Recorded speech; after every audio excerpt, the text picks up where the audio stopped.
It's a Windows Phone leak-a-pallooza. Paul THURROTT and Mary Jo Foley are here to talk about the latest with Windows Phone, Windows 8.1 Update 1, and a rumor alert. It's all coming up next, plus a brand new phone for Verizon that looks pretty sweet. Windows Weekly is next. Netcasts you love. From people you trust. This is Twit. Bandwidth for Windows Weekly is provided by CacheFly at CACHEFLY.com. It's time for Windows Weekly with Paul THURROTT and Mary Jo Foley, episode 349, recorded February 12th, 2014.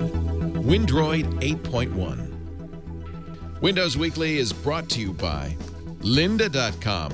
Learn what you want when you want with access to over 2,000 high-quality online courses and training videos, all for one low monthly price. Try it free for 7 days. Visit lynda.com/windows. That's lynda.com/windows. And by Carbonite. Whether you have one computer at home or several at your small business, Carbonite backs up your files to the cloud automatically and continually. Plus, access your files anytime, anywhere with a free app. Start your free trial at Carbonite.com. No credit card required, and use the offer code WINDOWS to get 2 bonus months with purchase. And by Squarespace, the all-in-one platform that makes it fast and easy to create your own professional website or online portfolio. For a free 2-week trial and 10% off, go to squarespace.com and use the offer code WINDOWS2. A better web awaits at squarespace.com. It's time for Windows Weekly. Fasten your seatbelts. Paul THURROTT and Mary Jo Foley are here, our Windows experts, to talk about the latest from Microsoft. Paul, of course, blogs at the super site for Windows, winsupersite.com. Writes books like they're going out of style, which they are. Books are going out of style. As a matter of fact. And is just the expert on this stuff. Hi, Paul. Good to have you. Mary Jo Foley also here from allaboutmicrosoft.com, ZDNet blogger who has the best sources inside Microsoft. And who of the two of you was the first to pick Satya Nadella as the CEO at Microsoft? Did you have a pool? No, I mean, I would have to think that when we went back and talked about this originally on the show, that he kind of I see. I guess it was Leo. Sorry. Okay, nothing. I'm not saying nothing. Well, I'd have to go back and listen to it, but I suspect when Ballmer made this announcement, which was a little shocking to everybody. Right. I distinctly remember saying Alan Mullally really early. Right. And I'd assume that Satya Nadella was the first or best choice internally that we would have come up with. I think that's clear. I mean, you know what? The candidates have been, despite the list of 100, it was always, Mullally, Tony Bates, Nadella, and who's the other one internal? Stephen Elop. Stephen Elop. Yeah. Yep. And actually, I thought Elop was I thought what they were going to do is get my dream scenario is you get Mullally in for a few years, tighten the bolts down, train Elop, and then Elop takes over. I wonder. We mentioned this last week. I wonder what happens now to Tony Bates and Stephen Elop. Are they hurt? They rot in hell, Leo, where they belong. No, I don't know. I mean, we don't know. We don't know if they're going to stay or go. Yeah. I think Mary Jo or raised will this they issue go? last week, right? Yeah. Whether they disappear. And Kevin Turner, too, the COO. We don't know. He was another candidate. Too. Yeah. Yep.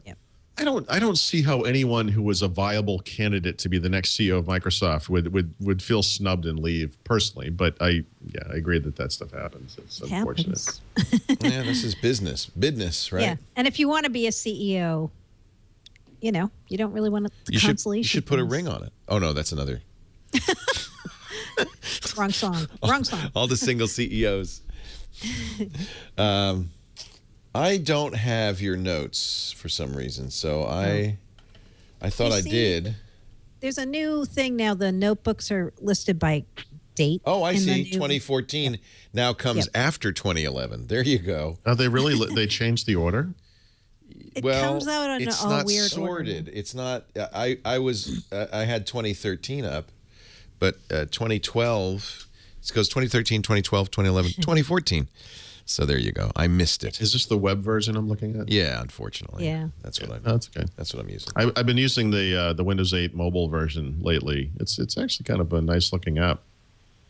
I shall get myself one of them Windows things one of these days. Yeah. I hear that's the next big thing. Lately. I love my Acer S7, but the problem is it's so funny. It's a year old, and already 2 generations old. The iteration is very quick there because of Haswell. Yeah. There's a new version of that laptop. I know it's now higher res, and I guess it was kind of expensive. It was $1,500. I hate to buy a new one, but I think I need to. And I really love it. I guess the new one has much better battery life too. Yeah, of course it does, because they want to screw me. Of course it does. I think Padre's going to get me a loaner. Of I think that you should try it. I know, Mary Jo, you're still in the laptop hunt. I am. But Padre said he knows people. He has connections at Acer, and I bought my Acer S7, but I really do like to do that. I don't like to get in the pockets of these companies, but he has a few. I've noticed last time he did this Weekend Enterprise Tech, he had 2 of them on the desk in front of him. So yeah, he should get you one. He should get you one. Yeah, I just want a loaner, and then if I like it, I'll buy it too. Good. Yep. I don't know if you we're going to talk about Windows Phone, and we're going to talk about the story you're wondering. I know you know which one I want to talk about, but I see it's we're going to talk about it's a little that. lower on the totem pole than I would have. What, did something happen this week? Nothing. Okay. So let's do the Windows Phone leak-a-pallooza. The best thing about that headline is what? You think I wrote that? I do. It's you, Mary Jo. It was You're me, rubbing channeling off on Paul. her. Yeah, you're rubbing off on her, Paul. So RT is up to 8.1. Windows Pro up to 8.1. In fact, Update 1 is coming with her Windows Phone 8.1. Right. Windows we Phone do something 8.1, radical. So, yes, we do something very we do radical. something weird. What's that? You have a rumor of the week. I think we should do that right now. Is this a okay? I wanna Rumor know. of the week. Is that weird, or do you want to wait? I think we should wait. You're gonna hold the rumor? She is a tease. I am a tease. I saw that, and I'm like, I don't know what she's talking about. Rumor of the week. It's just a pure rumor. It'll come later. It'll keep people on the show. All right. All right. Well, there's a good rumor coming. That's all I'm saying. So yeah, let's talk about first the leak, because this was pretty interesting. Because I think it was just last week, Paul and I were saying it's so weird. Nothing's really leaked about Windows Phone 8.1. And then this week, Microsoft gave the SDK out to some choice developers, and within hours, literally everything leaked. Wow. It was like, I mean, of course, right? Like people can't help it. They get the emulator, they get the documentation. And it's like, oh, wow, let's throw all these features up on Twitter and on Reddit, and like let's talk about everything. Yeah. Wow. So a lot of stuff leaked. It's not every single feature, and everybody keeps saying that, and I think this is true because Cortana didn't leak, the Siri-like feature that's coming for Windows 8.1. That wasn't even enabled supposedly in this developer release, but a lot of other features did leak, and man, the list is long. So some of them were predictable, like IE 11 is going to be the new browser, and it's going to have WebGL support. VPN support's going to be built into the operating system. We had kind of wondered about that because they had said we might have to wait for an add-on enterprise pack for that, but it looks like it's in the OS. And then the SkyDrive becomes OneDrive. That's going to be all changed as of the new 8.1 phone release. What else? For developers, there's this new universal app template so that you can have this single template if you're a Windows Phone or a Windows 8 developer, and you can reuse a lot more of your code to write. You're still going to have to write 2 apps, but you're going to be able to reuse a lot more of your code so that an app you write for Windows Phone 8.1 will be very, very similar to your Windows 8 version of that app. Not identical, but very similar. So but that, just quickly on that one, I haven't looked at that yet, but I suspect that this universal app thing, which is probably a good thing to put in quotes, although that's what it says in Visual Studio. It does. Is probably a project, a solution that has separate projects for. It does. phone, and I bet that's how it works. But yeah, today's some more leaked they're kind of formalizing something that people might have done ad hoc before. Yep. Right. So you still are going to have 2 projects, but 1 template and now you're going to use AppX as your packaging for Windows Phone, like you do on Windows 8. So they're bringing the 2 platforms closer together, as we had heard they were going to do. But still not. It's not a case where there's one app store for Windows Phone and Windows 8. There's still going to be 2 for now. But you're kind of seeing the whole convergence thing that they've been promising for years now starting to come forward. What else was in there? No, I don't think the notification center is in there yet, is it? The new action center? No, and I haven't seen this, but supposedly there's something called an action center, which is something we know from Windows, is in there, and supposedly separate from the notification center. I'm not even sure what that means. So it's 2 different things, notification center? That's my understanding based on the way the Reddit thing went. I don't see it, so I'm not really sure. Yeah. And then Bing search becomes more like the Windows 8.1 Bing search, so it's more like universal search with Windows Phone. What else, Paul? You've looked at a bunch of this stuff, I know. There's a podcast app now.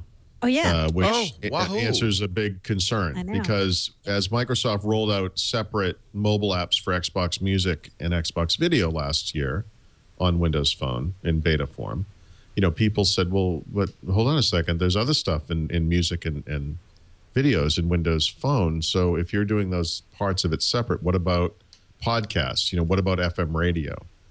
I don't know about FM radio, but there is a podcast app, and interestingly, and not surprisingly, because Rob kind of hinted at this, the podcast app is made by the Bing Group. It's a Bing app. It's not an Xbox app. Oh, really? That's weird. Yeah.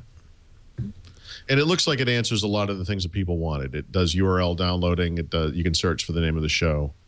You can do all the subscription stuff as you would expect. It has variable speed playback. You can stream or download. It looks pretty full featured, so that's cool. I think the only reason I like it that it's the Bing division and not Xbox is that it tells you it's an internet product that is free. Yes. And that's what explains why Xbox wanted nothing to do with it. There's no money in it. Yeah. But that's one of the issues. It's a niggling issue, but one of the issues with podcasts, for instance, on iTunes, you press a subscribe button. Everything else in iTunes I'm paying for, subscribe sounds like I'm going to give you money and you got my credit card. So I really kind of think this is good. I mean, it's a minor detail. It's not a big one. I have to say that's a very specific example of something that is happening more generally in Windows Phone. And we've kind of touched on this over the past year in different ways. When Microsoft technically released a major update to the Facebook app on Windows Phone, you may recall that app looked like the Facebook app on other mobile platforms. It didn't look like a Metro app. It didn't look like a Windows Phone app. And the kind of gyration you went through at the time was, is it better to have this app than not have it? I mean, if we're going to require Metro look and feel, and if developers aren't interested in that, and this breakdown of apps on Windows Phone away from the hub model, which was kind of one of the pioneering distinctions of Windows Phone, I think is an important change. And I know people are going to be freaky about it, and I'll write a little bit about this. I've written about this in the past with regards to other things, but one of the sad truths of Windows Phone is that this hub thing has never worked. When they do integration bits, it never works. And so they integrate Facebook into the People Hub and all that kind of junk. And then Facebook adds features, and we never get them on Windows Phone because Facebook integration is a feature of the OS, and they can never update that midstream. We have to wait till some future version. So the integration parts they just fall apart. They had a music and videos hub that no one really integrated into in any meaningful way whatsoever. They had first a pictures hub and then a photos hub, as they call it, Windows Phone 8, where once again, you could have like a list of apps that appear in there, but there was no meaningful integration. You could never integrate your Flickr libraries, your Google Plus photo libraries, wherever you might have photos online. You could never make those appear as normal folders inside the hub, which was, of course, the point of it. And so when you look at Windows, this sort of early beta release, whatever you want to call this, developer release, you see them kind of stepping back. And so I think the question becomes, not so much whether this usurps the point of Windows Phone, but rather, is it better to have Windows Phone like this, have it work the way other platforms work, and be able to update those things more frequently?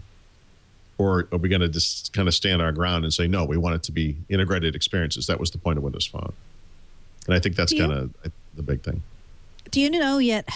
So Facebook integration with Windows Phone 8.1, I've seen like a lot of back and forth from people about this. Some saying they're going to remove the Contacts Hub integration with Facebook accounts, but other people saying no, but they're still going to have this separate Facebook app called Facebook Blue that is going to ship with the OS, but it's a separate app. But so it's still I don't integrate somehow, right? Yeah, I don't. The developer preview that I have doesn't have that. What I can say is that Facebook as an account type, which is how that integration occurs today in Windows Phone, is no longer available. Actually, let me make sure of that. Well, it's not available right here. Maybe they could add it. I don't know. The account thing has always been a little strange in Windows Phone. There's actually an iCloud entry now, which wasn't there before. They still handle different account types in different ways, but Facebook is gone in this exact build, in this exact emulator. I mean, so it could be different elsewhere. I've seen And it may screenshots. come back, right? Yep, It might there's even no come reason back just because it's gone now. Yeah. Yeah, I mean, the way, if you know about this, and this is a really complex topic, if you know about how accounts work in Windows 8, Windows 8.1, whatever, Facebook and Twitter are example of accounts that you can add, but you're not actually adding that account to Windows. You're adding that account to your Microsoft account. And then you kind of implicitly get the Facebook stuff through your Microsoft account. You're linking it to the account, not to that device. And it's possible that that's why they're getting rid of it in phone, because it will be consistent with the way it works in Windows. That by signing in with your Microsoft account, you can do the pass-through. So if there's a Facebook app, you could just run it, and it will see that you've signed in with your Microsoft account. You want it to sign in. Yep. That's just speculation, but that's pretty much how it works in Windows. Yep. All right. Anything else on this topic? I mean, there's a lot. It's there's a lot of stuff that's not in here. I mean, that's the thing. I'm putting stuff on Twitter today, and people are saying, you don't understand, there's other stuff. Well, of course there's other stuff. It's a big update. Thank you. It's my first day on the internet. I've never had a beta before. All I can say is what I see. I'm not going to talk about what other people see. I want to talk about what I can see, because I can't rely on what other people see. Because they could be looking at a screenshot that someone gave them, not something they actually see. And I think that's often the case. And so you can see like a Facebook tile in a Photos app somewhere. That's fascinating. I look forward to seeing that myself. Then I'll talk about it. I don't see that today. And so what I see is a kind of a scale back from the hubs, which I think pragmatically makes sense. I see more standalone apps, which is the way the world's going. The Bing apps are built in, podcasts, music, video, a lot of like new Sense apps. We had Data Sense in Windows Phone 8, and now we have Storage Sense, which is just a new version of the storage feature, and Battery Power Sense. Kind of a cool, like a nice brand. Is this going to be one of those updates that you don't get unless you get a new phone, or are they going to push this down? Yes, no, that's the question. Everyone gets this. Everybody gets Everyone gets this. Everybody Every Windows Phone 8 can run this update. That's what I read today from somebody who has the documentation, supposedly. That's awesome. Yeah. They did say that it would be available. The question is always whether. When, right. Well, and whether the carriers, make that happen. Carriers have to push it. I mean, as of today, by the way, if you have a Lumia 928 on Verizon, you can get Nokia Black, which includes GDR. They're update free. Good. So these things happen. They just happen slowly. So the bits go to developers at build. That's probably right when they'd get it? Yeah. That's supposedly the time schedule. Though the thing I keep hearing is the RTM Windows Phone 8.1 operating system right before the very first day of build, which is April 2nd.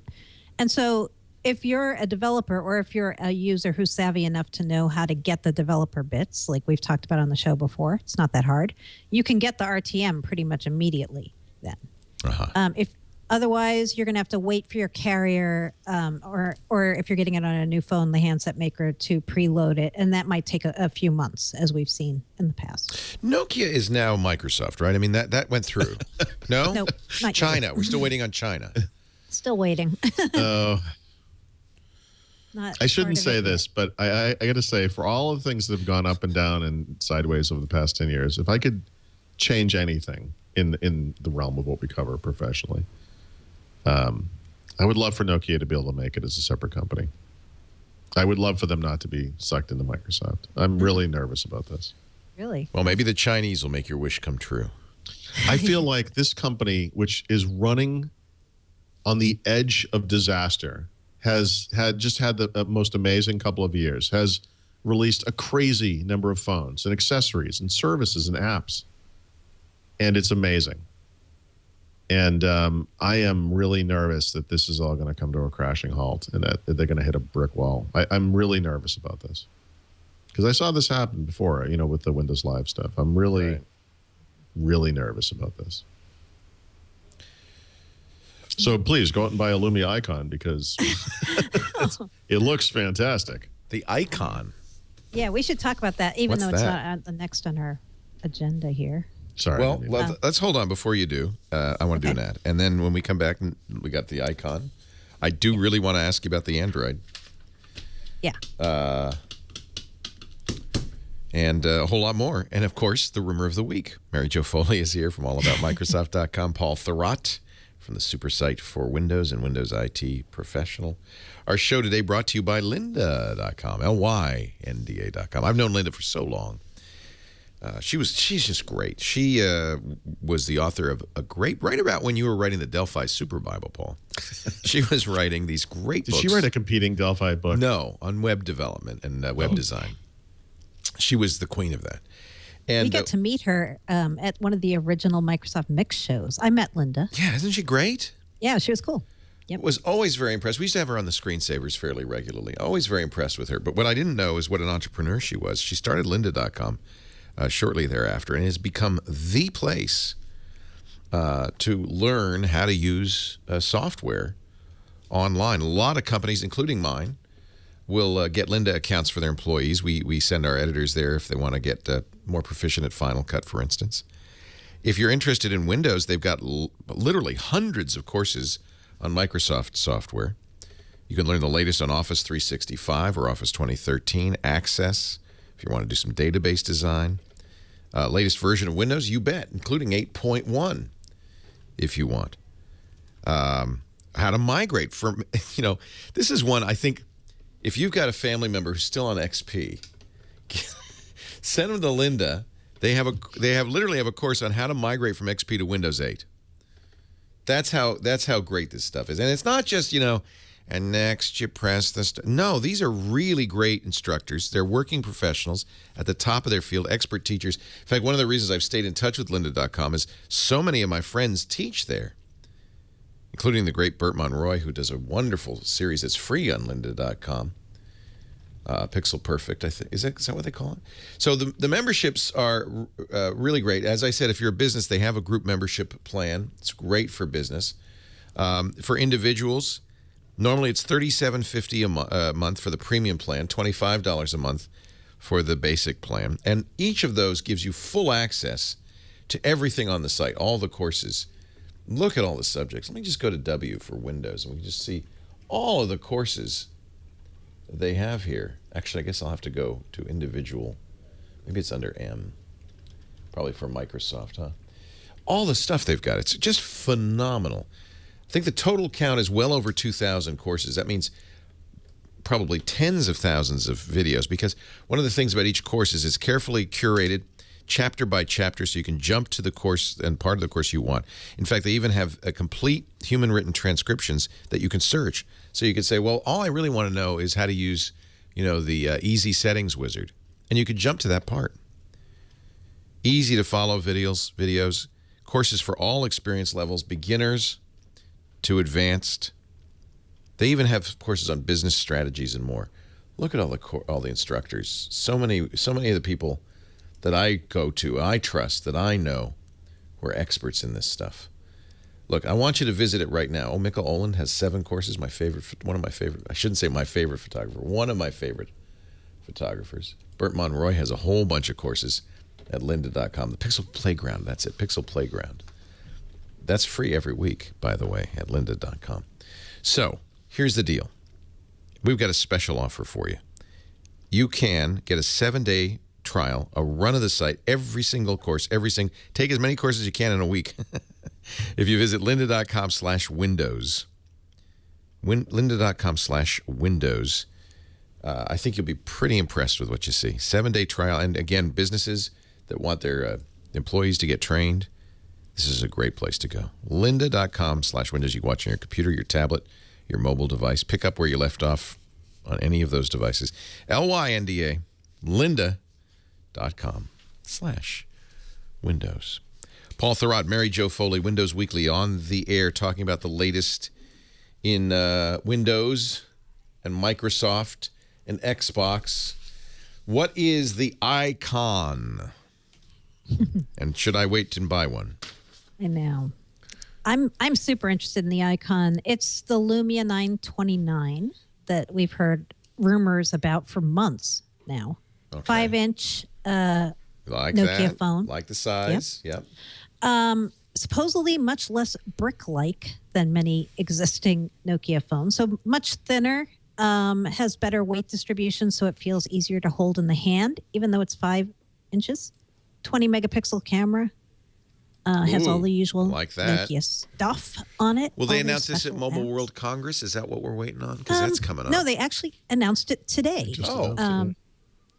It's been rumored for months, and people have had screenshots and leaks on it, and Verizon accidentally posted all the specs several times on their webpage. Oh, this is like the 928. This is a Verizon-only model?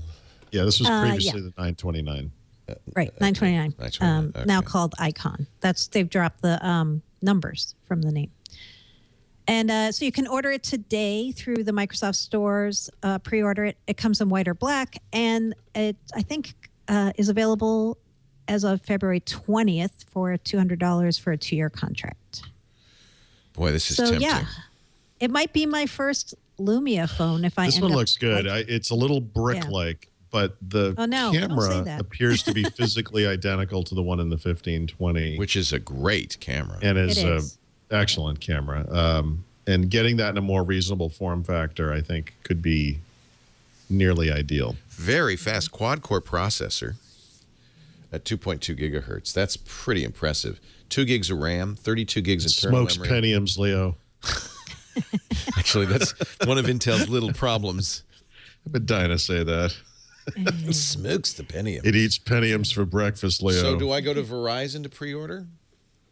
I think if you go to Microsoft Store, you can pre-order. You should be able to pre-order on Verizon, I would think, but Microsoft Store for sure. Okay.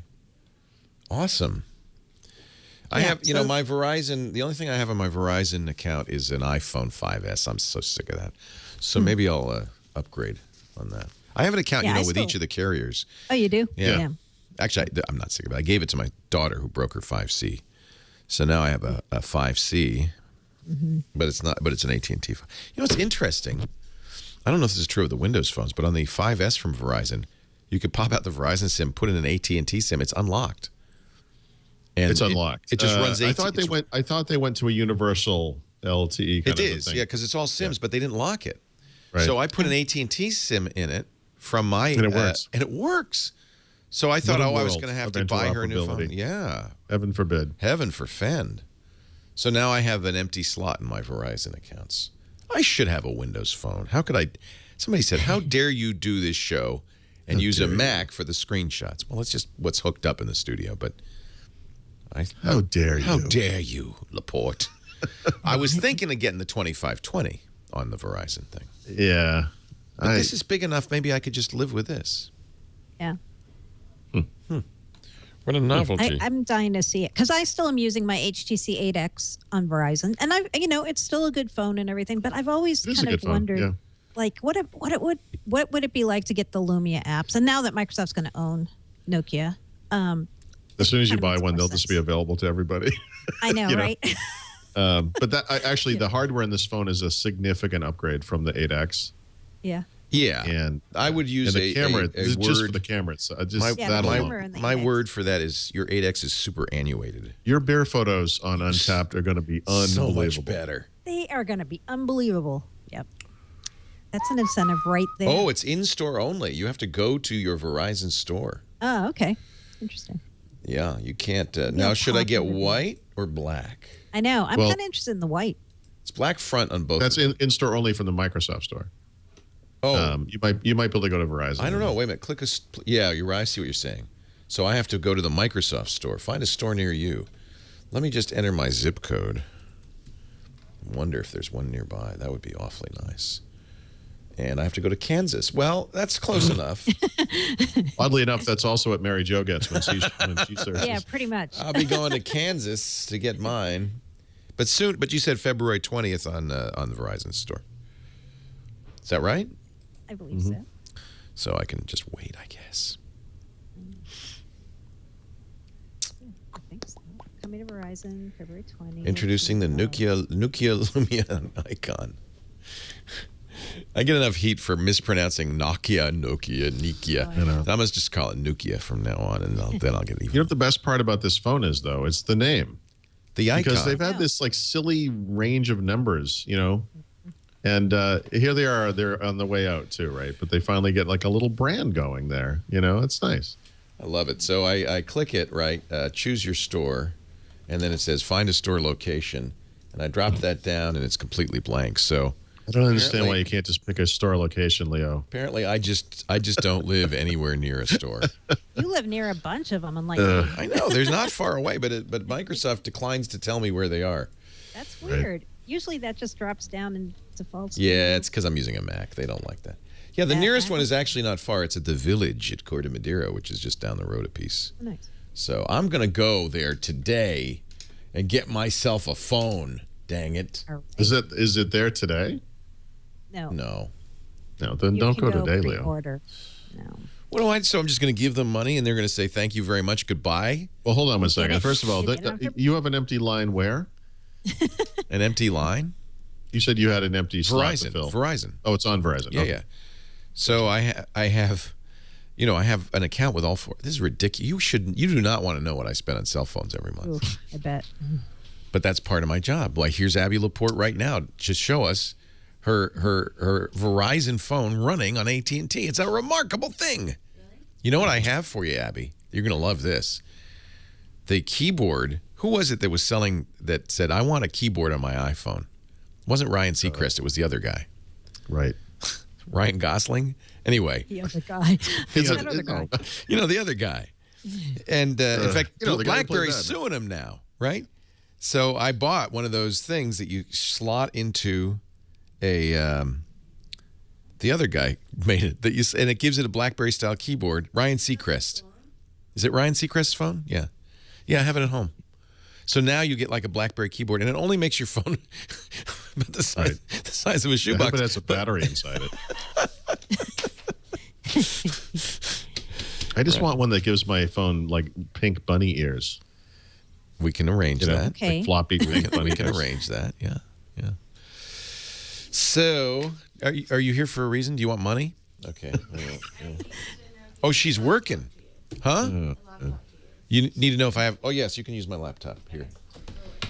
Enjoy my laptop. I'll give it to you in a second here. Meanwhile, I probably shouldn't mention this because we'll get robbed now, but I had to go into Boston for a meeting today. I didn't have any cash, and I asked my wife if she had any cash, and she didn't. And she said, that's okay. Kelly has $340 in cash in her first drawer. Kelly, how old's So I go Kelly? upstairs. My daughter literally has a drawer full of money. See, Abby was not that daughter. Henry was that boy. Abby used to borrow money from Henry, right? All the Who time. has a drawer full of money, though? Well, kids, How old is she? 12. 12-year-old So, but has the thing more is- money than you do, Paul. Think So about that. What does that mean? I took what I thought was a 20, and Yeah. I went into Boston, and then I went to pay for something at Dunkin' Donuts, and it was a 50. She's running something on the side. She's got something going on the side. I got to fix this today. She's taking it from you and putting it in the drawer. You don't realize this. 50s? But, Paul, you don't even have 50s in your wallet. She's going to a casino. It's like an Andrew Dice Clay joke, and it's like, no, I only carry hundreds. You know, like I don't even understand what's happening here. All right, sorry. 50? Yeah. I hate that when you're at a casino and you go to the ATM in a casino, they give you hundreds. They dish out $100 bills. Hundos. It's, it's the only way you ever get to see them, though. Right. They're beautiful, the new hundos. Yeah, they are nice. It's all about the Franklins, baby. Literally. Yeah. Literally. So what's the deal with this Android thing? Yes, Mary Jo, explain yourself. You know, there was a Peter Bright, your friend, Dr. Pizza, wrote a great article in which he said there's no way Nokia or Microsoft could create an Android phone fork because it would be foolish because you couldn't have the Google Store on it. Amazon did it. Amazon did it, but they a year before they released it, built up this Android store, right? So what's the story? So, you know what's funny about this whole story is there have been leaks for a few months now about about Nokia building an Android phone. And EvLeaks has been publishing pictures of this phone. And it wasn't until the Wall Street Journal reported it this week that they heard it's real, that now everyone's suddenly like, wow, it's real. Okay, well, because nobody believed it. You think it's not real? No one believed it. It's real. It is real. It is real. Yeah. Is it absolutely definitely real? I believe so. I believe so. I think this is the most terrible idea I've ever heard. It's an Asha, though. Right. We think it's an Asha replacement, right? So the Asha phones run the S30, S40 operating system software now. And the way this supposedly would work is they take Android open source project, they'd use that as the base, right? And then they would, here's what EvLeaks says. EvLeaks says they'd run the Nokia store on it, not Google Store. And then you would have Microsoft apps and services running on an Android phone. So the reason they can do this, first of all, Android, there's two things. There's the Android open source project, AOSP, and then there's the GSM, the Google services.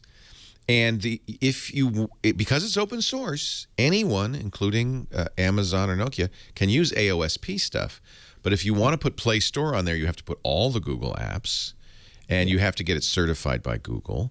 Which they're never going to do that, right? That would be nuts. Microsoft is not going to do that. Scroogled. No. So, one word. So, in order, and this is what Peter Bright was saying, he's saying this is a bad idea. He says it's unforkable. It's a terrible idea, but it's not unforkable. No, it's totally not, Amazon did it. Yes, and a lot of Chinese companies do it. I just think it's a terrible idea, and I don't understand why they wouldn't just base this on Windows Phone. Windows Phone already runs on amazingly low-end hardware.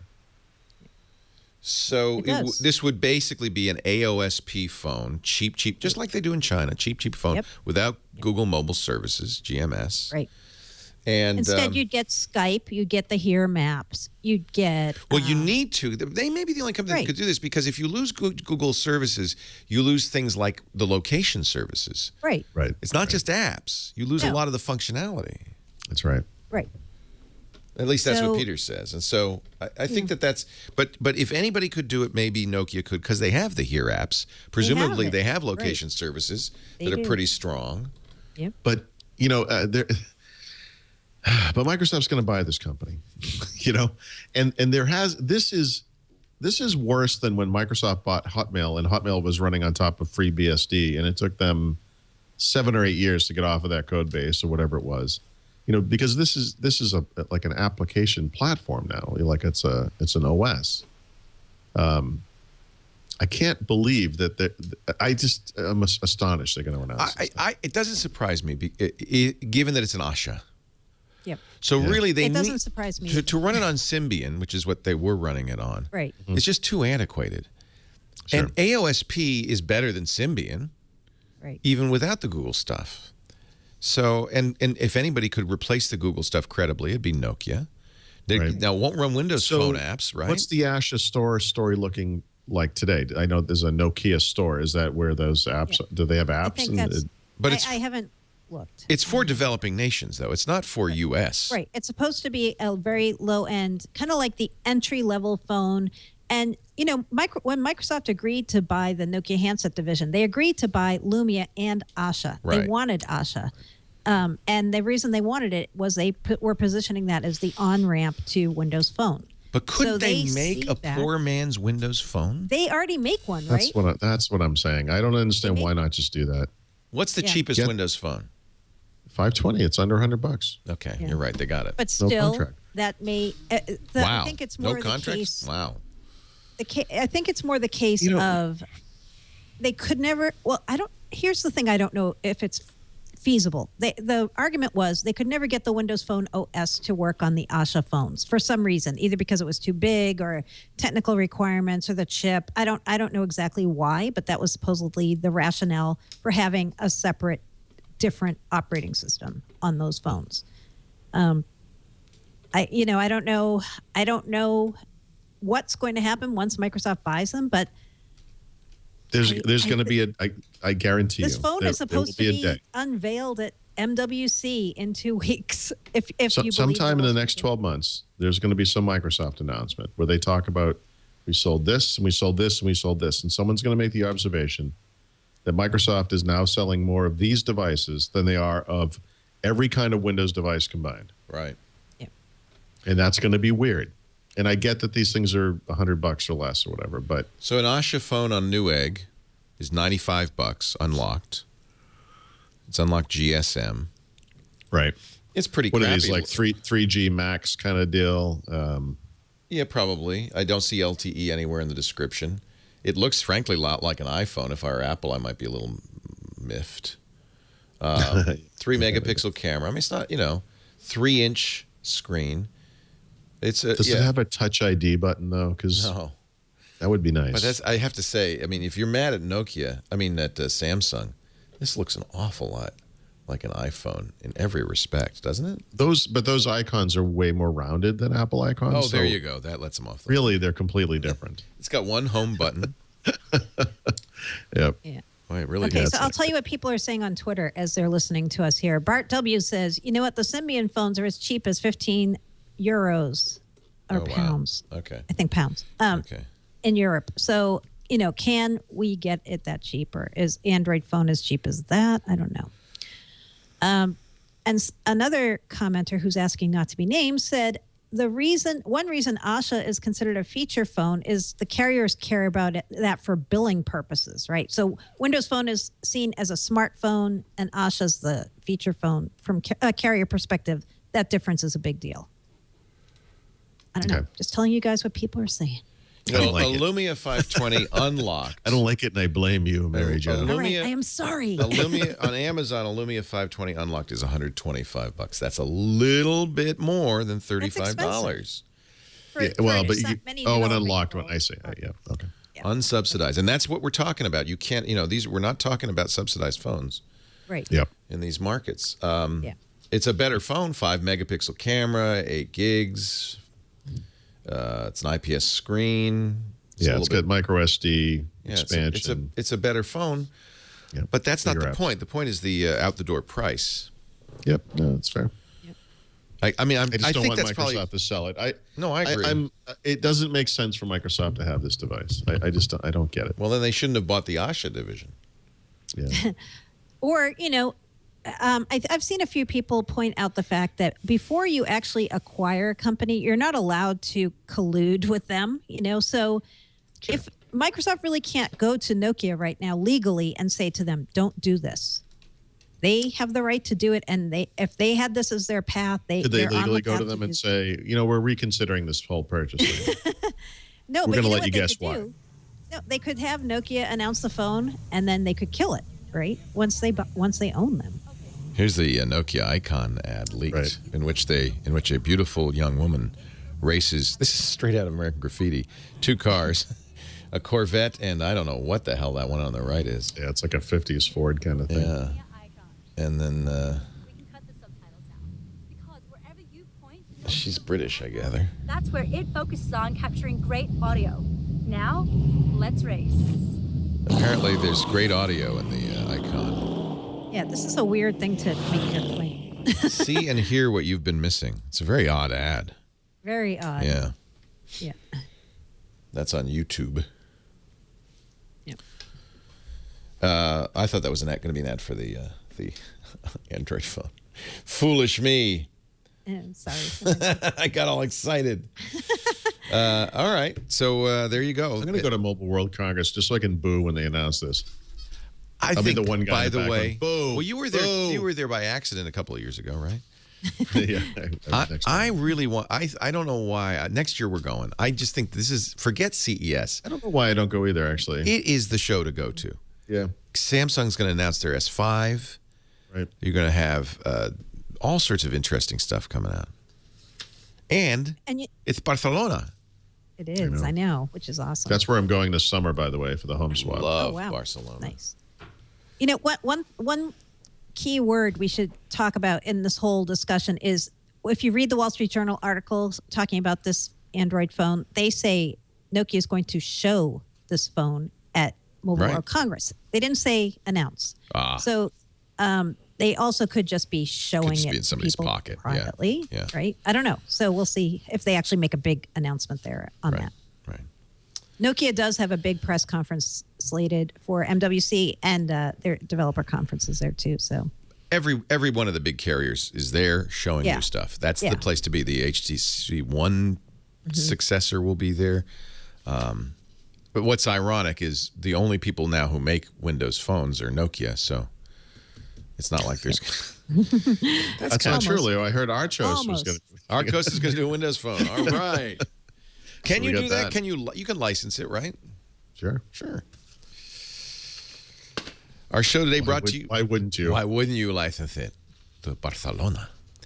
By the way, if you ever wish to know why we don't call Spanish but Castilian, I want you to read this book by Alan Tepper, The Castilian Conspiracy, The Uncensored Truth About the Most Widely Used Spanish Language. Is the what? Never mind. Is the- Just when you the go to theory is that Barcelona, Catalan remember. is the most widely used Spanish No, language? that's remember that it's Catalan, not Castilian in Barcelona. Right. Forget it. I'm sorry. I'm just trying to work in a plug for my friend's book. That's all. La Conspiración del Catalano. Our show today brought to you by, here's a real plug, by Carbonite.com. Carbonite Online Backup. We just learned, we talked about it yesterday on the Security Now show, about a law firm that got bit by CryptoLocker. That's the virus that encrypts all your data. All of their hard drives are encrypted by this virus. Apparently, they didn't have a backup or a good backup. They had a hot backup. They didn't have an unencrypted backup. They didn't pay in time, and they lost all their clients' data. Yikes. Apparently, they don't listen to this show. Get criminy. I mean, not just if if you're a business and you lose your data, your client's data, you're out of business. I can't imagine that law firm goes on. Even if you're just, like a mom and pop operation, you lose your client list, your supplier list, your accounts receivable. What are you going to do? If you're a home user and you lose, your tax records, hey, April 15th, just around the corner. Emails, 50,000 small businesses trust Carbonite with their files. To date, Carbonite has backed up more than 30 billion files. They do 350 million files a day. Carbonite guarantees you will not lose your data. They wrote the book on data security, and I want you to try it free right now. Visit for home or for office. It's, by the way, always a flat rate. That's one of the nice things. They have a variety of plans, but the personal plans for a single computer, $59.99 a year, less than $5 a month for everything on your PC or Mac. Their pro plans for workstations, external drives, server plans for databases, live applications. And they have actually created a CryptoLocker task force because so many people are looking for a solution so they don't become like this law firm. Somerset, Massachusetts Police Department got bit by CryptoLocker. Don't get bit by CryptoLocker. All you need is Carbonite, and you won't. Try it for free. 2 weeks.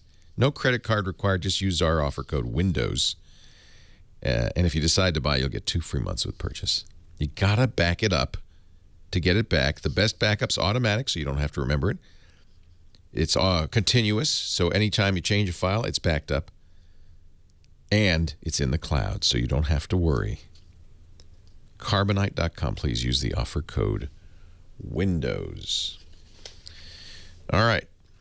Continuing on. Windows Weekly. Paul Thurrott, Mary Jo Foley. We're talking about Microsoft and Windows. And yes, it wouldn't be a show without Windows 8.1 Update 1 Update. Update. The update. Yep. The update of the update. What's the latest? Paul? The latest is Paul. I saw so many people tweet this article. I bookmarked it. What the heck is happening to Windows? Asked Paul Thurrott. He's finally had it. He lost his cookies. He's finally had it. Jeez. This is arguably the most misunderstood thing I've ever written in my life. I think it's crystal clear, Paul. Thank you. I thought it was too. It's a mess. It's terrible. Update 8.1. Basically, I'm going to paraphrase. You say that by trying to be all things to all people, Microsoft is nothing to anyone. That Windows 8.1 by design by committee, by trying to appeal to everybody, has finally jumped the shark. Accurate? Sure. Yes. Yeah. I mean, last week over the past week, there were 2 leaks of the update 1 bits, and I installed the first one in a virtual machine and kind of looked at it. The more recent one is more complete and possibly even final code, but it's whatever it is, it's more complete.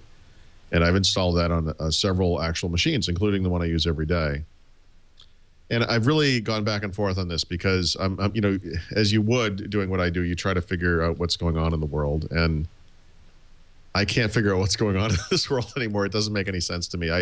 I sort of, no, not sort of. I completely understand what they were trying to do with Windows 8, but I also completely understand that it isn't what users wanted, and that there was a very obvious and serious rebellion against this whole Frankenstein thing with the 2 OSs jammed into a single system. And so, Windows 8.1, we talked about this. They've made these concessions where if you use it on a desktop, it's better for you, and if you use it on a tablet, it's better for you. And I kind of, that makes sense, responding to customer feedback and so forth. And I feel like in Update 1, it's just like jump the shark moment, inconsistent, bizarre user interfaces. It's crazy. And, I guess it could change. I mean, it may not be completely final, and, who knows. But I just feel like it's kind of rudderless, I also feel like if you say we're at point A, and point A is Windows 8.1 today, and point B is Windows 9, and Windows 9 is going to have this thing where you can run Metro apps on the desktop and everything. That's neat.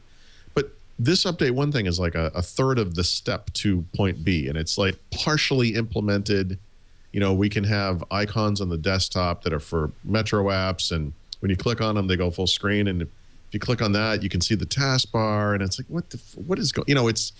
It was bad enough that we had these 2 separate UIs. Now they're like commingling these UIs, and it's like, guys, you got to back away from this. This is, I think it's bad. I think the salient paragraph is the last, and I really like it. Okay. And I'm going to read it because I really think it's right on, and I think that this is a message Microsoft and everybody should hear. No, everybody who couldn't. It says, you can't please everybody, Microsoft, so stop trying. This is the sentence I love. It's time to double down on the people who actually use your products, not some mythical group of consumers who will never stop using their simpler Android and iOS devices just because you wish they would. Double down on the people who actually use your system. That makes so that's right. So that was incredibly well written, by the way. But in the old days, when Windows was personal computing, I kind of forgave the multiple ways of doing things because this was the way everyone had to compute, and it made sense. You'd have to reach all these different groups. 2 things have happened then that really kind of changed my mind about this situation. One is that everyone is not using Windows anymore, by the way. They're using these other things. Maybe we don't have to address everyone's needs. I mean, maybe you could make Windows simpler simply by not trying to be everything to everybody.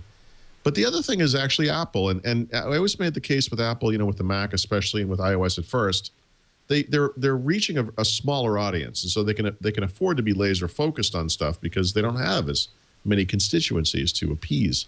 But today, iOS is in use by hundreds of millions of people, and they've never gone astray from their path. I don't understand why they can do it and Windows can't. And so I feel like they need to accept the reality that they're going to be a minority player in the overall platforms that people will use to compute, and that they should address that market, the people that are, why do people use Windows? Why will they continue to use Windows? The reason is not Angry Birds. It's not Candy Crush. It's not whatever. It's, those things will happen. They always did, and they always kind of will. I mean, people provide me with all kinds of feedback, good, bad, and indifferent. People will say, but Paul, you forgot about gamers. PC gamers are really important. I guess. Here's a newsflash. PC gaming happens. You don't have to do, Microsoft doesn't have to do anything ever again to appease PC gamers. That just happens. PC makers can make PCs for gamers.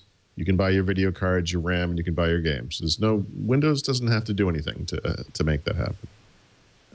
I just think that this lack of focus is counterproductive, I guess. I think you could see it as an opportunity for Microsoft. Thank goodness we don't have to appeal to everyone. Oh, I like it. The making lemonade approach. But So, I believe that's true in any business. You super serve your natural customer. Right. So the problem, I got a lot of feedback from Microsoft guys, past and present. And one of them had a great quote about the real problem with Windows 8, which was that Windows Vista was a disaster of its own right. But Windows Vista was made. Good news. Windows 8 adoption has finally exceeded that of Windows Vista. But Windows Vista was made with the best of intentions. Like, those people weren't trying to hurt anybody. They may have released kind of a bomb, but they really were trying hard and wanted to do the right thing. Right. Windows 8 was deliberate. It very deliberately stopped all the backwards compatibility stuff with the user experiences and so forth. They very deliberately jammed this mobile user experience down people's throats, whether they wanted it or not. I think the problem fundamentally with Windows 8 is that it was not agnostic to different types of users. It was outright hostile to the very users that matter most to Windows. Right. Business users, productivity users, developers. I mean, it just was the wrong thing to do to those people, and it was done deliberately and kind of belligerently. And it is no wonder. It should be no wonder why people have reacted to this thing the way that they did. As a technology enthusiast, I think we all kind of fall into this group a little bit, and certainly people listening to this do. I mean, I sort of look at Windows 8 as kind of a fun thing. It's nuts. There's no precedent for Windows 8 in the history of Windows. This is crazy. And you can enjoy the craziness of it. Do you agree with John Gruber that it's Steve Ballmer's fever dream? Well, he didn't say it that way. He said it was Ballmer's vision of Windows everywhere. And it is the only logical conclusion. If you still want to hold on to that, Windows everywhere, then you have to make it work on everything. I said this before about Windows 8, and it's just a fact. They knew that if they released this Metro thing as something else, as some other product, nobody would want it. Whether they called it Windows or not, nobody would have bought it. Nobody would have bought it. And so it's like this weird thing. They had to move this thing forward. Had to put it in Windows. I've agreed with you on that in the past, but maybe what they should have done is make a better Windows 7. Yep. And super serve their audience. By the way, the saddest defeat of Windows 8 is that they did.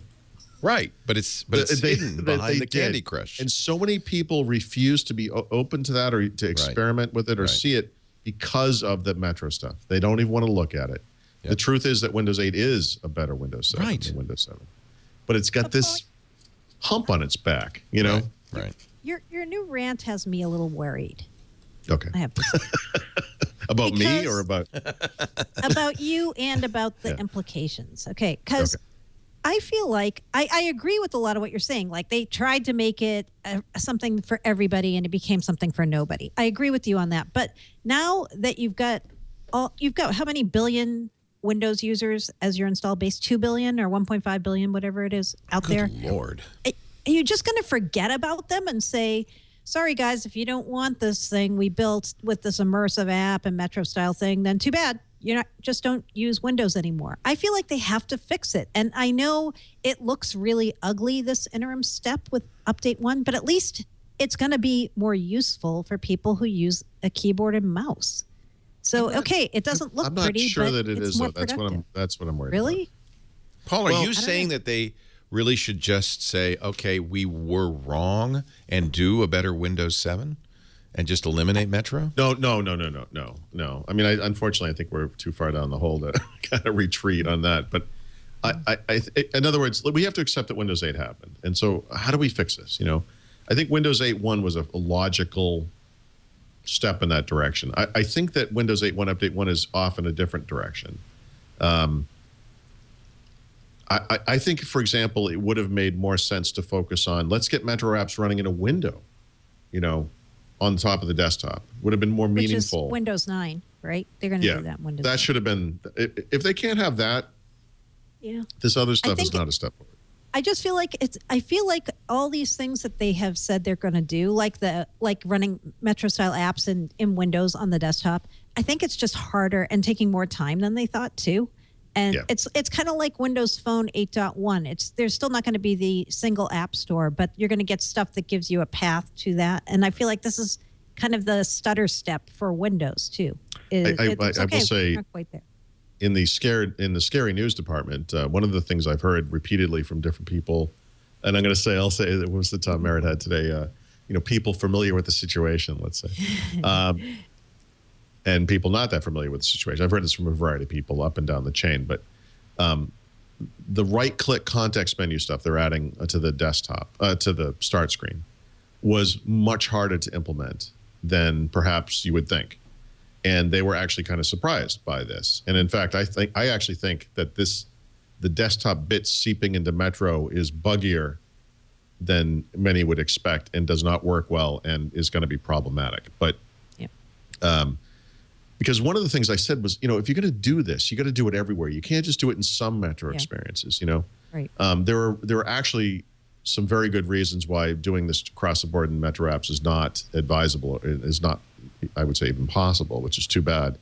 But the fact that they couldn't even get their own interface working well easily suggests this whole thing is kind of a hairball. I mean, it's frightening.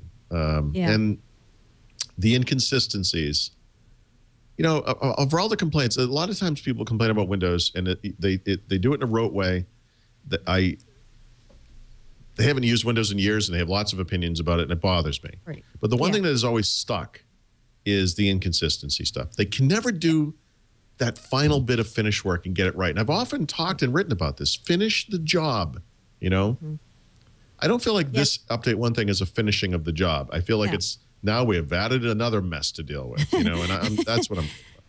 Yeah, the one thing in your article that resonated with me, and it's something I've said about Windows 8 since they launched it, was the part that bugs me the most still about Windows 8 is, and some people think this is a feature and not a problem, but for me, the fact you can do the same thing in a million different ways.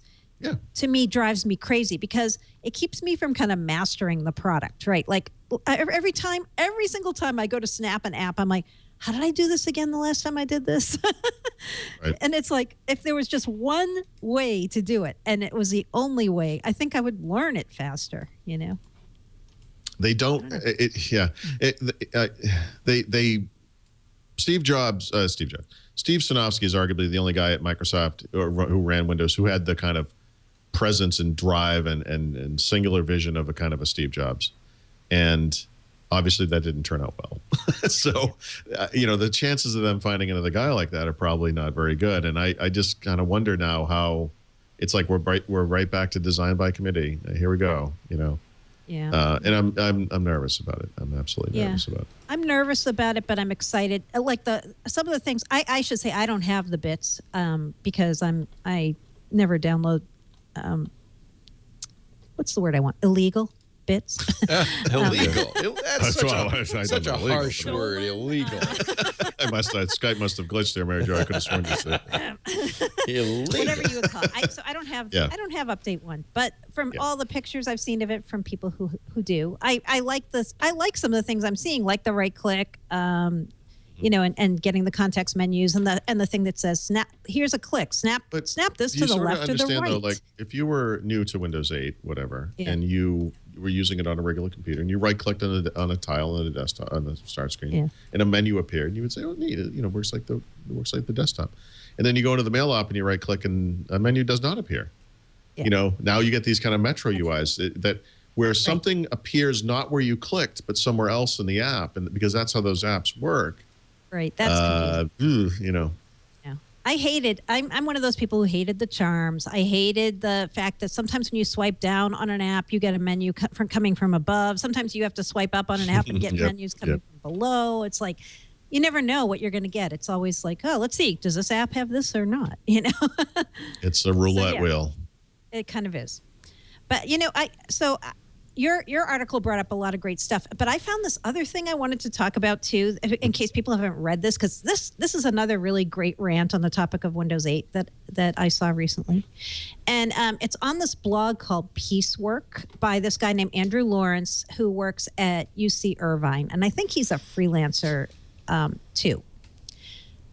I believe that's what he is also. But he wrote this article about the miscalculations that Microsoft made with Windows 8. And I think this is a very interesting article because I don't want to say they made mistakes so much as when they were building Windows 8, they made a lot of calculations about what the market would look like when this thing launched that never came to pass. And he talks about they made the miscalculation about how much touch hardware would be out in the market. They miscalculated how much people would actually want to use touch on things like laptops. They made a miscalculation about how Windows 8 would impact their enterprise customers. And he just has this whole list that's super interesting. And we'll put the URL up for people who want it.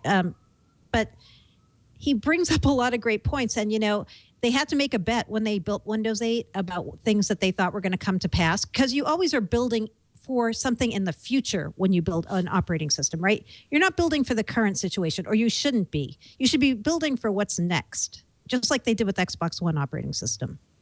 And I think they made a lot of miscalculations around this. It's funny, as you said this, I was thinking to myself, it's an odd thing to complain about with Microsoft, but Microsoft is at its best a follower. I mean, it sounds like a criticism, but I mean, they do their best when they follow. They just do. That Microsoft.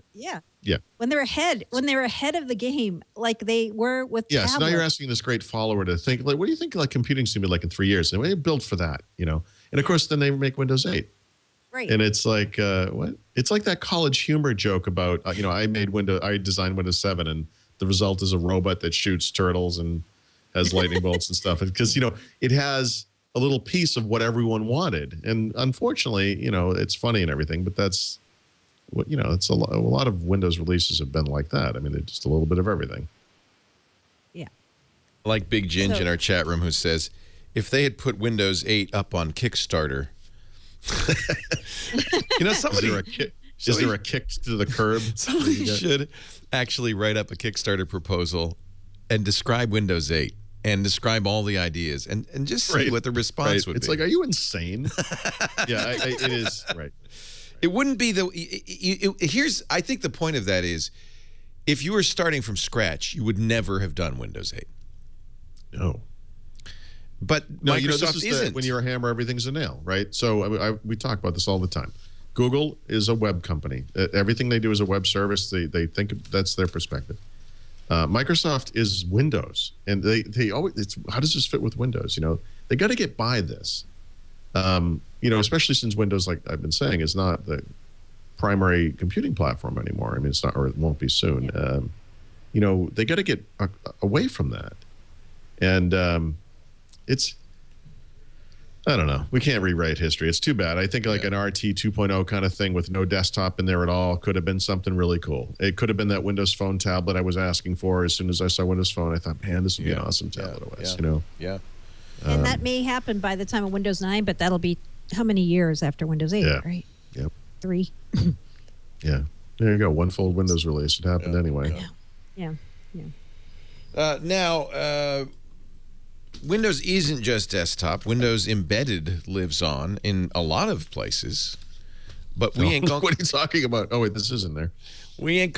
Wait, where are you going with that one, Leo? This is riffing now. Man, what about that? Windows. A lot of people 8 don't know Embedded. about this, but there's something called Windows Embedded. Wait, Tell can us, we Leo. talk about Tell one us thing more. before this? Sure. Sorry. Look at the item. It's kind of, I didn't lay this out very well in the show notes. Windows on Android rumor. So this isn't Windows Phone only. This is a story that came out in The Verge today that I want to talk about. Oh, I misread that. I thought this was the Android Nokia.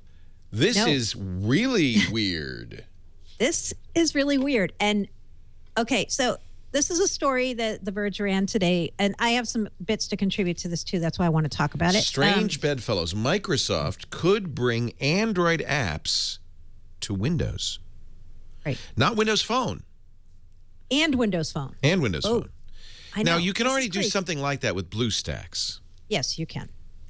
And Sweet Labs Pokey Suite also gives you a way to get non-native Windows apps on Windows right now. Like if you use that product, You'd have to have an ARM emulator to do it on Windows desktop. There's so many things that are like, how would they actually do this? But Tom has heard from his sources, Tom Warren at The Verge, that Microsoft is debating this, and I have heard the same thing.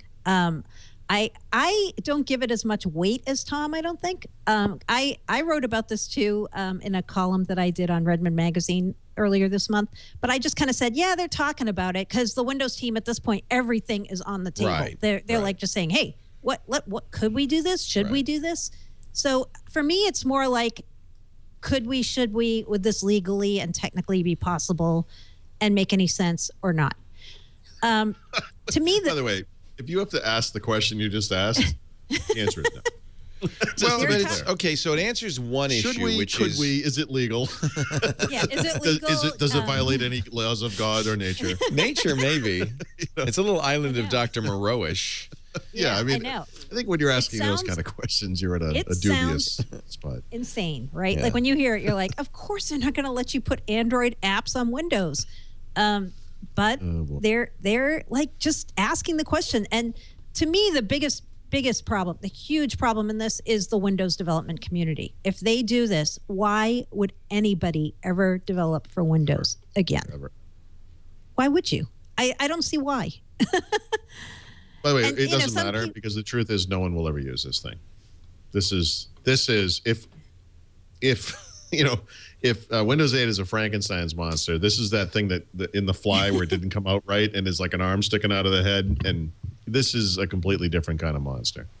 But what if you go to the Windows Store and in the Windows Store you get Windows Store apps, native Windows apps, and you could also choose to put Android apps on from the store.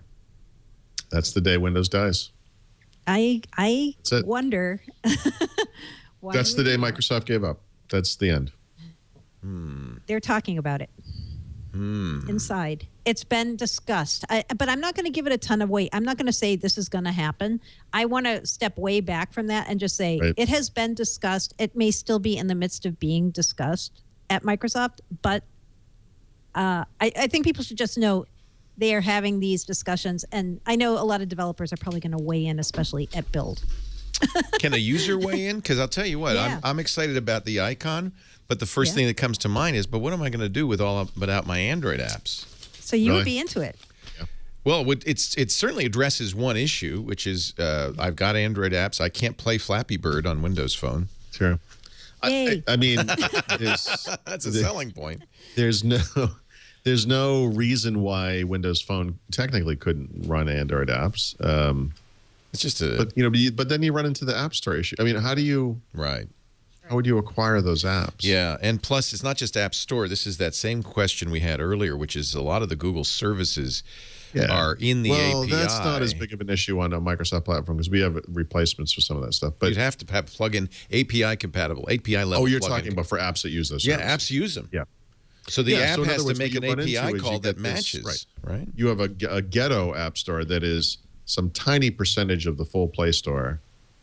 Right. That's how BlueStacks this works. spirals out of control. BlueStacks has a small number of apps available. And in many cases, for instance, Clash of Clans, which is a very popular Android and iOS app, you can't play on BlueStacks because it violates. Yeah, and BlueStacks is a lot like running a virtual machine, right? It's the, you get the environment. I mean, what you want is just the ability to launch the app. Right. And again, the day that you do that, I think it's an Android device. Why? I'm with you, Mary Jo. I think Tom Warren is overstating this crazy multi-armed monster. Yeah. No.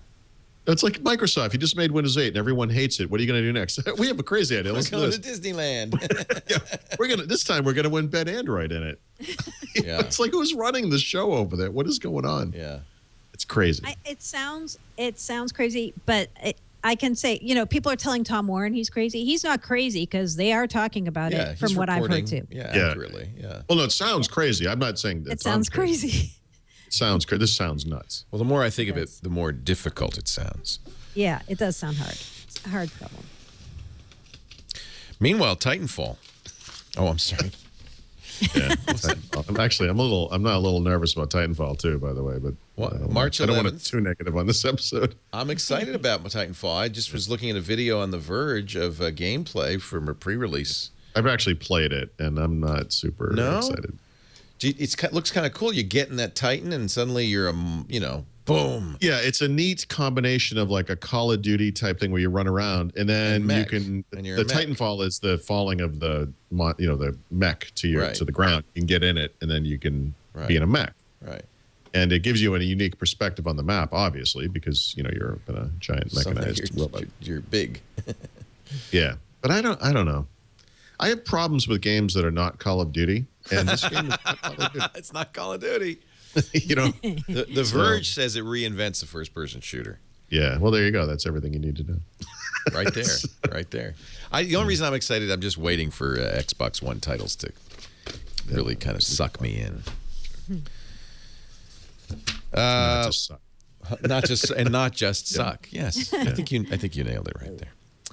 We're going to take a break. When we come back, a tip of the week, a software pick of the week. We never talked about Windows Embedded. Yeah. Do you want Windows Embedded. IoT. It's not called Windows Embedded anymore. I wish you would pay attention to what's going on. I don't know. I'm just getting the vapors. What is Windows Embedded, and why? Why is it on the list? Yes. Okay, I can do this quick. No, I'm not. I was just teasing. I'm fascinated by this, actually, because people don't understand embedded software runs in many cases when they don't even know it. It's running. That's right. Yep. So the Windows Embedded team moved into the Microsoft Unified Operating System team under Terry Myerson last fall. That was kind of a quiet move that they made because before they were actually in the server team, which was kind of odd. Yeah. But they moved them over to client, and at the time, we just found out this week, they changed the name of the team to the Internet of Things team. Yeah. So it's like buzzword of the week team. Yeah. Exactly. IoT buzzword of the week. And what that team has traditionally done is they've created different flavors of Windows Embedded that have gone primarily into industrial equipment. So things like ATMs and medical equipment, point of sale terminals. But now it turns out they're staffing up this team with some people who have some very interesting services chops and developer chops. I called out a couple in a post I did, people who've been at Microsoft a really long time who are now joining the IoT team. And they are broadening their charter, it seems to be about not just the Windows Embedded platform now, but also about the services that connect to it and even wearables.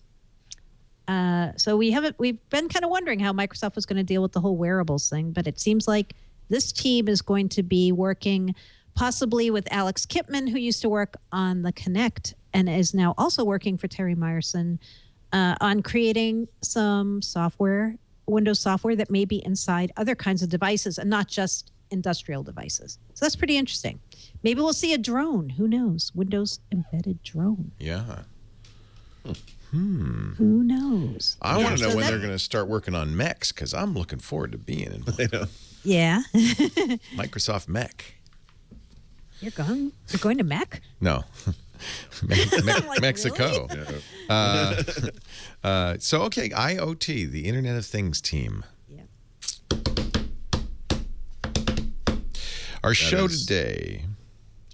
Sorry. We also have a rumor of the week coming up. You have not heard that yet. And a beer. But first, a word from Squarespace. A better web awaits you at squarespace.com. Did you see the wonderful Super Bowl? I really liked the Super Bowl ad Squarespace did, where they showed all how spam, cluttered, and junky the web has become. And the antithesis, the antidote to that, of course, is squarespace.com. You can go there right now and design a website that is beautiful, simple, clean, gets the job done, is efficient. A better web thanks to Squarespace. And it starts with your website. In fact, one of the things Squarespace has always done that I really appreciate is if you just go to squarespace.com and click the Get Started button, suddenly you are ready to go. You don't need to give them a credit card or any personal information. Just create a site. 25 beautiful templates to start with. What you don't see is what's behind these templates. Not only the elegant code, because they really are beautifully coded, but also that they're all mobile responsive. So every site designed with Squarespace works great on all size screens, from a 3-inch Asha phone to a 27-inch or larger monitor. That's all built in. They also have, which I really like, they also have commerce built in. So every Squarespace site, even the basic sites now, can sell online, and which is great to know for a charity. You can get donations, cash wedding registries, school fund drives. So start with a design, pick your design. And by the way, when you go and look at the designs, you can also see all the, or not all, but a number of sites designed with that template, which will give you a nice idea of what's possible using Squarespace. You see a lot of photographers use Squarespace, a lot of portfolios, blogs for commerce. It's just great. And by the way, it's easy to use, but if you need help, they've got live chat and email support 24/7 a day, 24/7, plus a completely redesigned customer help site for easier access to self-help articles. They've got video workshops for free. They've just added something I think is super cool. They have a logo design tool, a logo creator tool, which allows you to, even if you're not a designer or an artist, to create a logo. It includes all of the Google fonts. That's hundreds of fonts, plus hundreds of icons. So let's see. I'm going to create my logo. Twit. We start there. And then you can choose an icon to go with it from the vast set of icons. Oh, I like that. You can play around with the fonts, with the icons, with the tagline. Netcasts you love from people you trust. There we go. Let's put that in there. We'll move this over. Anyway, you get the idea. This is a fabulous tool that is just part of the Squarespace subscription. And on the price, go look at the pricing. The prices are right. It starts at $8 a month for the basic plan. And when you register that year subscription, you'll also get a domain name thrown in for free and all the hookup. Most people are going to go with the Pro plan, which is only $16 a month with an annual plan. Unlimited pages, galleries, and blogs, unlimited storage, unlimited bandwidth. You never get it. You never get dinged for bandwidth. A developer platform that's great. If you know HTML, JavaScript, CSS, it works with Git, secure FTP. You can do everything you need. A beautiful editor with syntax coding, color coding. $24 will get you the full business site that includes e-commerce. Actually, e-commerce is on all the plans now, but you get the unlimited products, whether it's digital or physical or services. You get real-time carrier shipping. You got label printing via ShipStation, integrated accounting by Xero.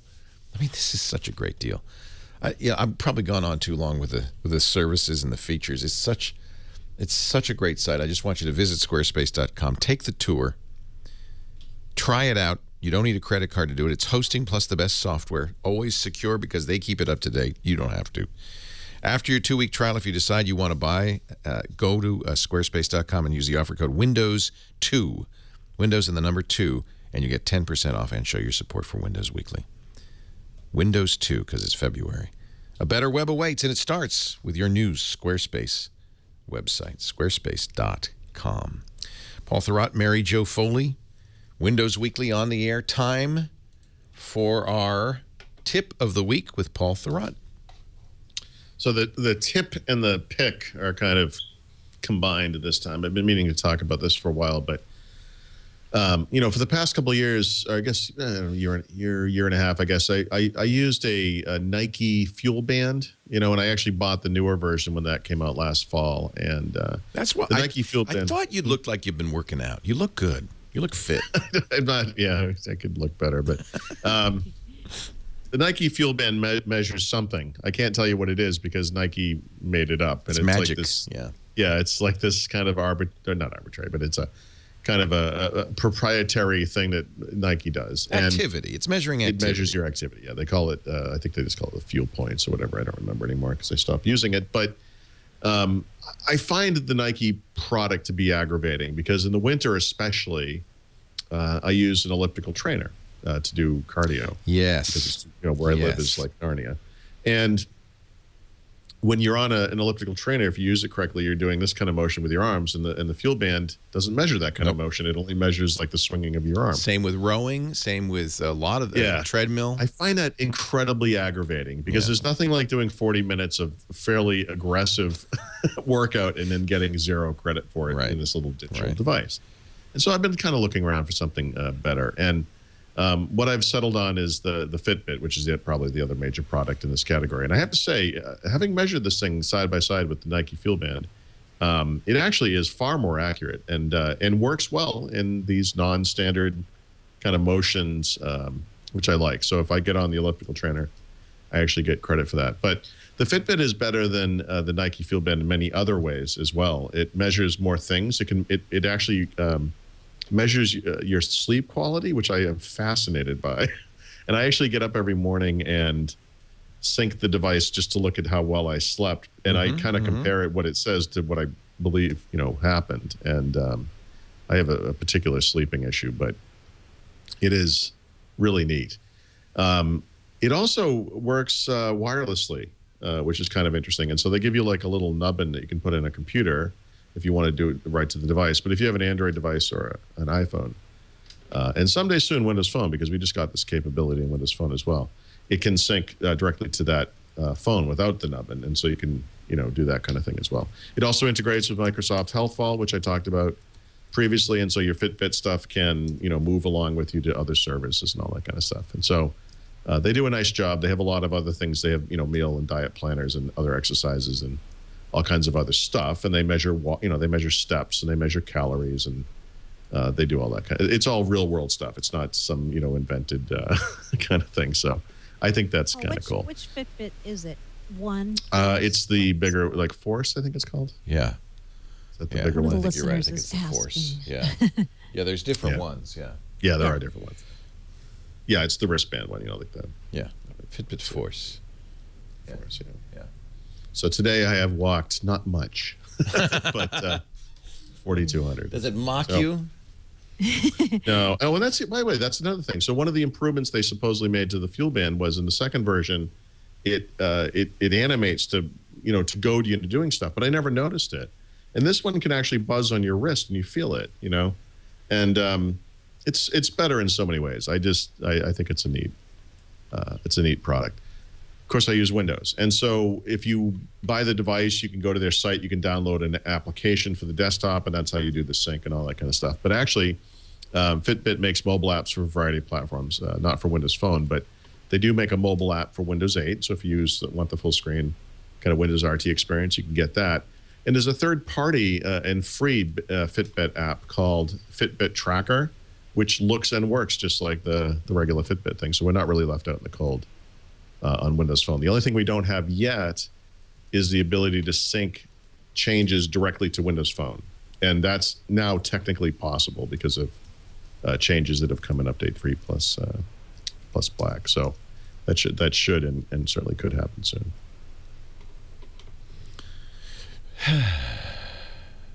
I'm feeling more healthy already. I wish I was. So Actually, I made this joke, I think on Twitter, but certainly on Facebook, that what was it? The Untapped app gives me achievements for drinking, and Fitbit gives me achievements for working out. Perfect. And between the two, I find balance. Very nice. And a lot of gold stars on both accounts. So let's get our enterprise pick of the week from Mary Jo Foley. Yes, the enterprise pick of the week is the addition of multi-factor authentication to more Office 365 plans. Good. Yep. So last June, people who had the enterprise Office 365 plan could do multi-factor authentication. Now, anybody who is in mid-sized business, enterprise, academic, or nonprofit can do this. And you also, if you are a standalone Exchange Online or SharePoint Online user, you also can. So all you have to do is go into the Office 365 administrative interface. There's a live link at the top. You make the change. And if you are using Office 365 desktop apps, you are also going to have the separate app password when MFA is enabled. The one missing link in this whole thing, though, was small business, curiously. And Microsoft had no comment when we asked them when and if small business plans in Office 365 are going to get this. Paul, do you know anything more on that? Because we couldn't get an answer. I got a very terse no comment when I asked about that, because that was the first thing that I wondered. Why would they leave out the two small business? Yeah. Right. So why I'm not? sure there's some reason, but I don't know. I don't know. Yeah. So that's your enterprise pick of the week. Thank you. The rumor, I want to hear Small it. business pick of the week. Small Soho, the Soho pick of the week. Whatever happened to rumor. Soho? The infamous rumor of the week. Finally. All right. Let me qualify it before I tell you what it is. So this is from one person I do not know who sent this to me anonymously. Oh, you saw it on Secret. Yeah, I saw it on Secret. Okay. No, I did not. But somebody who, because of where this came from, I'm like, maybe this is true. I'm not sure. So I'd give this, if I was going to give this a rumor, a probability, I'd give it a 4, maybe out of 10. Okay. Okay. I could take So the rumor is that when Microsoft does announce Windows Phone 8.1 at build, it's not going to be called Windows Phone 8.1. The rumor is it's going to be called Windows Phone 9. Oh. And this is kind of interesting. Okay, so the developer documentation obviously calls it Windows Phone 8.1, right? Doesn't it, Paul? But, we've... does it? Yeah, I think so. Does it? Okay, so, but we've seen this in the past. Remember around Windows, was it Windows Phone 7.1 that actually got called 7.5? Right? So, they may want to have a more consumer-friendly name for this version of Windows Phone when it comes out. Windows Phone 8.1, not that consumer-friendly. And now that we've seen all the features that are in this update from the leaks, this is a pretty big update. So you could see them potentially jump and call this Windows Phone 9, and then that would be very synergistic because at build, they're going to supposedly talk about Windows 9, right? So they could say, hey, here's Windows Phone 9, and we're going to tell you about Windows 9, which is coming next year. Oh, I feel that's the rumor. It's pure rumor. 8.1 makes more sense because of the synergy, but because eventually Windows 9 is going to be released. Then what are they going to call Windows Phone? I know. Then will they call the next Windows Phone 10, or will they call it something else? So pure rumor. Don't give this a lot of weight. I'm not giving this a lot of weight. I'm not even going to write it up for my site. It's plausible. It's plausible. If I can get more sourcing on it, I would. But right now, I'm just going to tell you. Windows Phone 8.1 in the software, but it does. Okay. So, as we noted, that's happened before. Sometimes Microsoft calls it one thing internally, and outside for customers, it calls it something else. Right. That's the rumor. I hate it when they do that. I don't mean to go off on a rant here, Leo. No more rants this week. One rant was enough. And just in time, our beer of the week. Oh, so timely. You have to counteract the fitness, all those fitness picks. Yeah. Yeah. So Bell's Brewing in Michigan their beer has never been available in New York because of various distribution rules and requirements. Well, this week they launched in New York, And I get to have a whole bunch of their beers this week, which we've never been allowed to have here before. And one of my favorites was the Kalamazoo Stout. It's just, if you like basic stouts, no flavors added, no bourbon barrel, no this, no that, just an easy drinking, delicious stout. This is your stout. And now it does note that it's brewed with brewer's licorice. Oh, it does? Is it? Okay. A little something That's added what it then. says on the Beer Advocate, and I don't know. It was really good. That would actually give it a nice little... Yeah, yeah. It gave it a nice little tartness, I think. It was just like, when I drank it, I'm like, that's what a stout should be. Yeah. That is a stout. And it would be great with oysters if you like oysters. So yeah, I get to try a whole bunch of their beers. Their most famous one, which I didn't want to make the beer pick because of Paul's hatred for IPAs. That's a little inaccurate. It's more of a burning hatred. burning hatred. So I didn't make Hop Slam the pick of the week, which is their most famous, probably one of their most famous by the way, beers. The only thing I hate more than hoppy beers are hop-related puns in beer names. Oh, okay. dear. Well, there you go. Although I do Hop enjoy Slam. the name. I should say there's my favorite brewery does make a beer called Black Hops, which is quite good. Okay. Black Hops. That's funny. That is funny. Call a beery. Call of Duty 2, Black Hop. Yeah. Yeah. So, if you get to ever see a Bell's beer, I tried the cherry stout. It was really good. The Two Hearted Ale, delicious. That was an IPA, not too hoppy, but a good one. So they have a lot of really, really nice beers. And Joe, the next time you come to Massachusetts, you have to go to Blue Who's Brewery. I know. I do. They have a number of like hot, the IPA type beers that are very, very good and not super crazy. So good. There you go. I would love to try them. Ladies and gentlemen, that rounds out our Windows Weekly for today. Paul THURROTT is at the super site for Windows, winsupersite.com. His books are online and available for download. A couple of them, the Windows, I want to say music. It's like, I don't want to say what it's like, but it's, I was going to say, it's like visiting a person in a hospital. Hi, and who are you? I kind of remember you. But are you my son? Hello, Mary. We're going to fight Nazis on the moon. Yeah. There's a book I know online. It's called the Windows 8.1 book. So I have a Windows Phone 8.1. I'm sorry, Windows Phone 8 book that will have to be updated pretty soon, apparently. I am working on an Xbox Music 2.0 book. Yeah. And I'm also working on the Windows 8.1 book, which is actually getting pretty damn close to finish. If you wished to find these, probably the best thing would be to go to WinSuperSite.com. Just go to WinSuperSite. Where they would have massive, big buttons that you could push. If you can somehow get past that one article that everyone seems so intrigued by, there is other stuff. You're the guy who hates Microsoft. Why do you hate you? Microsoft? Exactly. I know you. That's my favorite kind of feedback. It's like, I was curious to see someone like Paul criticizing Microsoft. It's such a turnaround for you. No, it's not. It's like, really? Look, sometimes, in fact, every show, somebody will say, "Oh, you guys," like, and this is true on MacBreak Weekly. Yeah. How could you say anything bad about Apple? How could you say anything bad about Microsoft? We don't work for those companies. We don't represent the interests of those companies. We all, and I say this collectively for all the Twit hosts, represent users.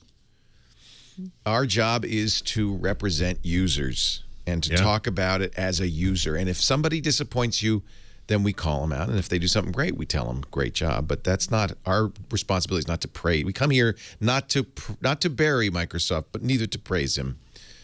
Jeez. It sounds like something out of Caesar. It does, doesn't it? Friends, Romans, Windows users, lend me your mice.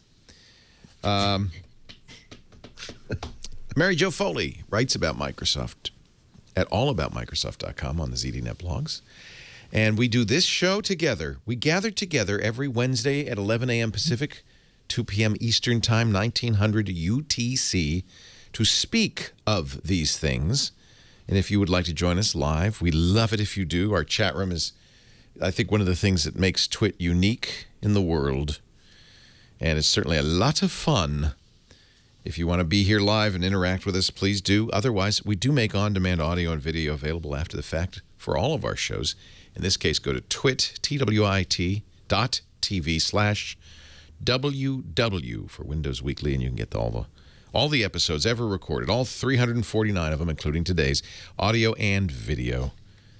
And, of course, we put it on YouTube, too. It's youtube.com/Windows Weekly. We put it, it's on the Xbox Music Store and all of that. And now on the new Podcasts app. You can get it there, too, on Windows Phone. Thank you, boy and girl. Thank you all for watching. We'll see you next time on Windows Weekly. Are you my son?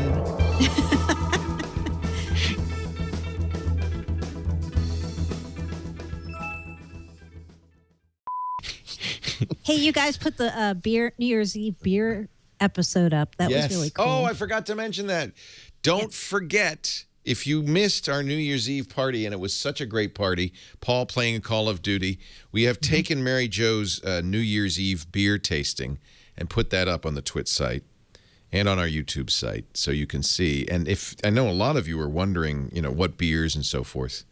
It was really fun to do that. Yeah, that was fun. Is that on the specials? I can't remember where we put that. I think so. SPE. You're looking very dashing in the picture with your tie. I'm wearing a tuxedo. Yes, I am. Yeah, in fact, we've got a lot of Leo cleans up nice, Well, I clean up anyway. We have Brian Brushman's Magic Show, Alex Lindsay's Mixed Drinks, Jedi Training, and there it is, episode 184, Beer Tasting with Mary Jo Foley. Oh, yes. I look like... I don't know, Ben Stein or something. You look like a game show host. Yeah. And here she is, Mary Jo Foley. Steve Gibson joined us. He's not a huge beer drinker, so it was kind of fun to see him tasting some of these great beers. He loved the Creek. Oh, I know. He was crazy about the... I'm crazy about the Creek. So you can see all of the beers and everything right there on twit.tv/specials. Sky Drive. They're still calling it Sky Drive today? As of today. As of today, not OneDrive. Shared by Paul THURROTT, who, by the way, I've been giving you, I don't know if you've heard yet, grief all week for your Flappy Bird score. I don't play Flappy Birds. What? I've never once played Flappy Birds. Oh, that's hysterical. Then there's somebody pretending to be Paul THURROTT. Oh, no, it's probably one of my kids. Is this on iTunes? It's on Android. No, it's on iTunes. It is. No, it's on iTunes. So that would be my kids playing on my account. Yeah, because I don't use Apple devices, so. That's the kids. Why, is it a high score? It's a really high score. Oh, that's got to be Mark then. I said, Paul, get to work. Stop playing Flappy Bird. I have never once played Flappy Birds. Oh, damn. That spoiled my whole narrative that I had created, a la NBC News. Yep. I have a whole narrative I'd like to enforce. So look at here on my Flappy Bird leader my number sheet. Number one, Paul THURROTT. That's actually all right. So wait, that has to be. That's not Android. It's iTunes. It's right? iTunes. Yeah. It's on the Game Center. Yeah, because the kids have like iPods or something and 118. The next one is Carl Anderson with 75. No. So I mean this honestly. I've seen it, obviously. My son has preached the wonders of this game to me. And I looked at it and I said that it's ripping off Super Mario Brothers. I don't understand. Yeah, in fact, Nintendo apparently sent him a cease and desist because the pipes are bit for bit. Like pixel. Yeah, of course they are. Of course they are. At least that's the story. Nintendo says, well, we're not sure. Yeah, my next book is going to be Flappy Bird Secrets. I love it. That's why I assumed, hey, this guy has natural twitch reflexes. No, I don't. Mobile games are not my thing. The most time I've ever spent in a mobile game is in solitaire. Yeah. Well, if I ever want to feel bad, I just go to my Xbox One and look at Paul's clips from Call of Duty. It was just my son and I actually just sat down and watched 30 minutes of my greatest moments on Call of Duty. There's a father-son moment, I'll tell you. Yeah. It was, there's some good ones. What is that upload? What do they call that site? Can I see it on a computer? I don't know. It's Upload, right? Upload Center, I think it's called. I have these really cheap, like death from above kills, where so you can see some guy running for like a building from above, and the missile's coming down, and he gets in the door, but then you can guide the missile into the doorway. I saw and it. You can just it makes this great. It's like a kind of a sound. And you can't hear it, but you know this guy is on the other end going, "Mother." How did he get me? That's what you love. Yeah. You're like, nope. That guy's cheating. Like this when Schwarzkopf used to show those videos. Remember? Yeah, that's right. And here's the luckiest guy in Iraq. You know, he just makes it over the bridge before it blows up.